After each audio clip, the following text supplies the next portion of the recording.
Hello again, and welcome back to the podcast where aging, wellness, and wisdom intersect. My name is Maggie, and I am your host for the podcast, and I am delighted that you are here with me again. If this is your first time, welcome. If you are a returning listener, I welcome you back. As I come up with topics to talk about, I mean, you can imagine how challenging that might be because you kind of feel like you run out of things to say, to talk about.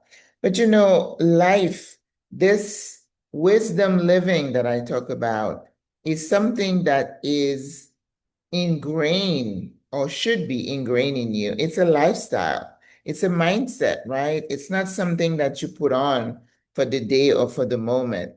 So this week I was hanging out with one of my Spanish students. She was visiting Panama. And last night, and she probably is going to listen to this, she sent me a message and was speaking some truth and encouragement to me. I have said before that I have the gift of encouragement. This is one of my spiritual gifts. I am the one who's always saying, "You can do it, sis. Let's go. You can do it." That's me.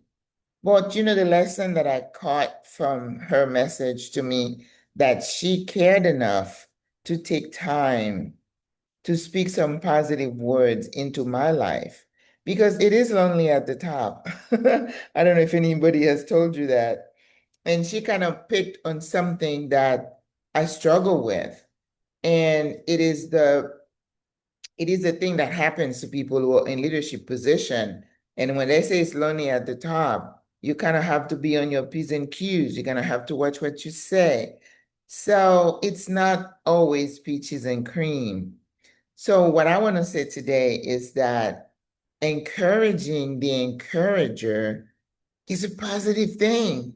It's a good thing because sometimes you see someone who appears to have it all together. Oh my God, I can guarantee you they don't. You never know, by watching the news and you see all of a sudden a double suicide or this happened, that happened. You're like, oh my God, I couldn't tell. I thought they were, you're always thinking the best about people, but you don't really know what everybody is going through because I can almost guarantee you that every one of us is going through something.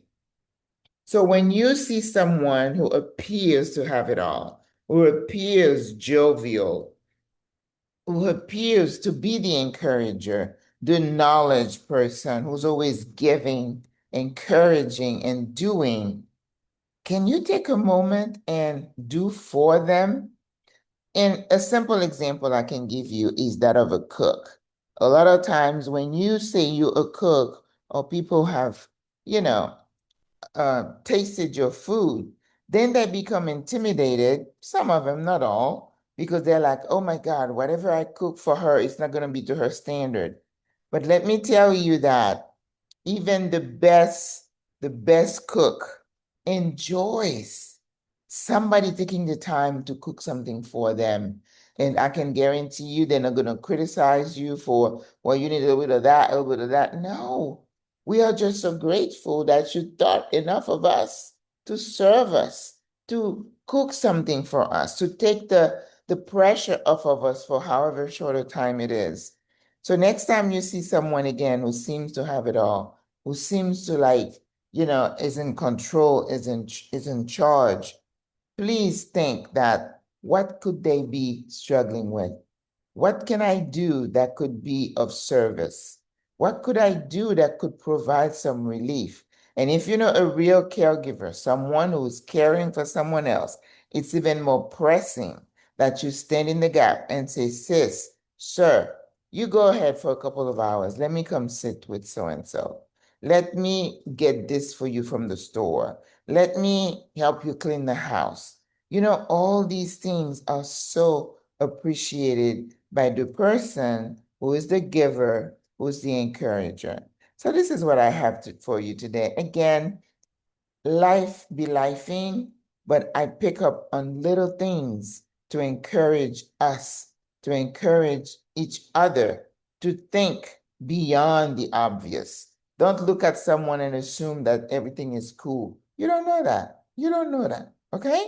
So go out there, be a good human, encourage someone, be a servant to someone for a few minutes, an hour, 2 hours, and it will make you feel good. And the person who's on the receiving end will be forever so grateful. All right? So I will talk to you tomorrow. You go ahead and have a lovely day. God loves you. I love you. Au revoir. À la prochaine. Bye.